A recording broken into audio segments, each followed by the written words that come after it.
Estude. Muito bem, galera. Hoje a gente chega aí ao final das propriedades periódicas, falando sobre a tal da eletronegatividade, né? Falamos então de raio atômico, de potencial, energia de ionização, de afinidade eletrônica, e hoje a gente vai ver aí o que é essa tal da eletronegatividade, né? Por definição, nós podemos falar o seguinte: eletronegatividade é a capacidade de um determinado átomo, de um determinado elemento químico, em atrair os elétrons para si dentro de uma ligação química, né? Essa definição ela vai ser mais importante quando começarmos a estudar aí as ligações químicas, né? A gente pode falar, de um modo geral, que a eletronegatividade é a capacidade em que um átomo tem de competir pelo par eletrônico de uma ligação, né? Vale a pena você notar aí a definição correta. Bom, mas vamos fazer o resumo, como nós fizemos para as outras propriedades periódicas, no padrão de crescimento dentro da tabela periódica, né? Nós podemos falar que, de novo, a eletronegatividade nega, ou seja, vai ao contrário do raio atômico.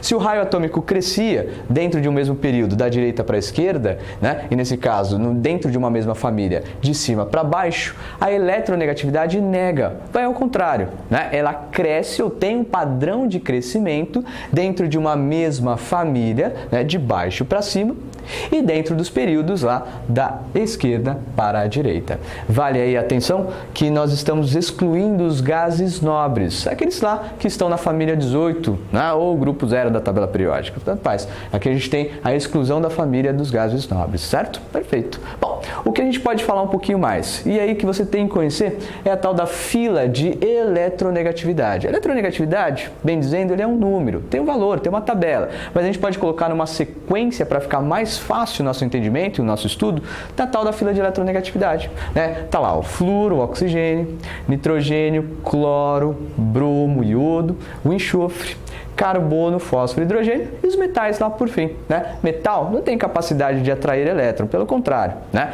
Essa fila você tem que ter sempre ela em mente. A gente pode falar da seguinte maneira: é o tal do Von-Clebrisky pH metais. Poxa, como é que é? Olha lá, Von-Clebrisky pH metais. É uma frase interessante para você guardar. É uma maneira fácil de você guardar. Vai mais uma vez? Olha lá. O clã um pouco mais fechado. Bris, junta tudo aqui. Que pH metais. Certo? Essa é a fila de eletronegatividade. Então, a ordem crescente de eletronegatividade. O átomo de flúor, o elemento químico flúor, aqui nesse caso, é o mais eletronegativo de todos, né? Dentro dessa fila. Beleza? Bom, atenção aí que alguns autores chamam, né, de eletropositividade, o contrário de eletronegatividade. Então vale a pena você saber aí um pouquinho desse cara, né, tal da eletropositividade. O contrário então da nesse caso, eletronegatividade, sim, ao contrário. Então podemos pensar, se a eletronegatividade é a capacidade de atrair elétron, esse cara aqui, a eletropositividade, em doar o seu elétron, né? Por isso que nós chamamos também de caráter metálico, certo? Então toma cuidado aí com a eletropositividade ou caráter metálico, podemos dizer que é o contrário nesse caso da eletronegatividade. E se é ao contrário, também o padrão de crescimento cresce ao contrário, tudo bem? Bom, aguenta aí, eu vou te mostrar um resumo de todas as propriedades periódicas e um modo aí que a gente pode tentar lembrar sempre delas, tudo bem? Aguenta aí um pouquinho, eu já volto. Muito bem, galera. Agora a gente vai fechar aí, fazer um resumão das propriedades periódicas, né? Vai lembrar, o que era mesmo uma propriedade periódica? Bom, a gente pode falar que são propriedades que, nesse caso aí, assumem alguns valores semelhantes, né?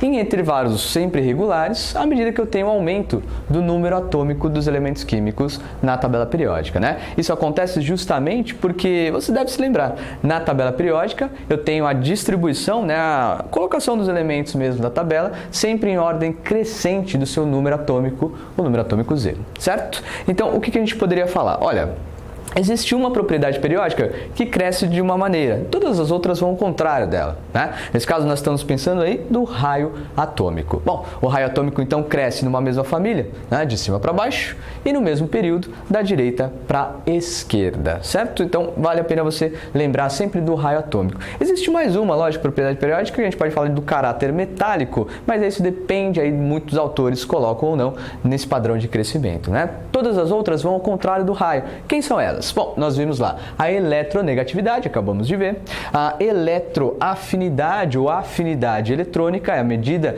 da energia liberada ao receber um elétron, ou então também podemos falar da energia de ionização, né? Ou então potencial de ionização. É a energia necessária para fornecer, que você deve fornecer, aliás, para um átomo para retirar o elétron. Olha só que interessante, né? Eletroafinidade e energia de ionização são coisas distintas. Eletroafinidade é a energia liberada pelo átomo ao receber um elétron, e aí ele se transforma num ânion, numa espécie carregada negativamente. A energia ou potencial de ionização, por contrário, é a energia que você tem que fornecer, pagar para o átomo para retirar um elétron dele. E aí ele se transforma justamente num cátion, numa espécie carregada positivamente. Bom, eu vou invadir um pouquinho lá a física. Peço desculpa ao professor Terra, ver se eu cometo algum erro, mas ele deve falar para você em algum momento lá sobre a tal da lei de Coulomb. A lei de Coulomb te diz que a força elétrica, né, ela é igual a uma constante K, constante de elétrica do meio, módulo de duas cargas, posso pensar aqui nos átomos cargas positivas dos núcleos e cargas negativas dos elétrons, tudo isso dividido por uma distância ao quadrado, né? O que a lei de Coulomb nos diz é o seguinte, olha, se eu considerar tudo isso daqui constante, ou seja, a constante de elétrica do meio, as cargas positivas e negativas para um átomo, né?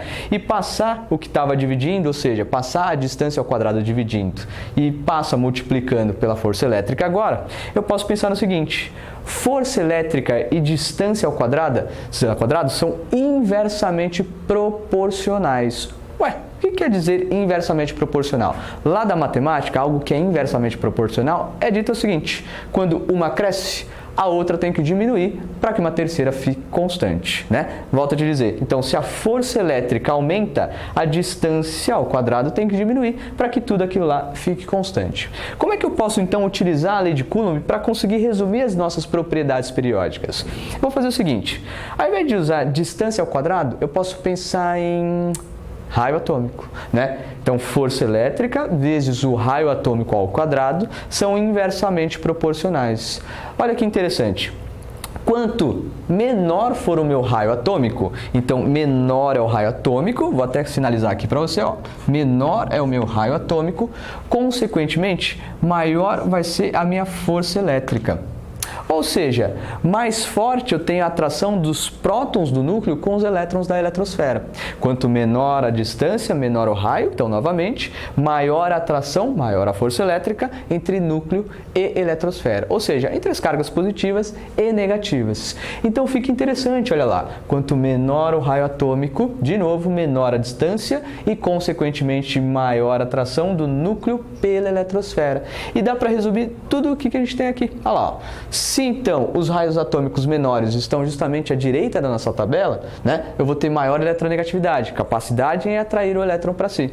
Eu vou ter maior afinidade eletrônica, é mais fácil receber um elétron quem tem o raio atômico pequeno.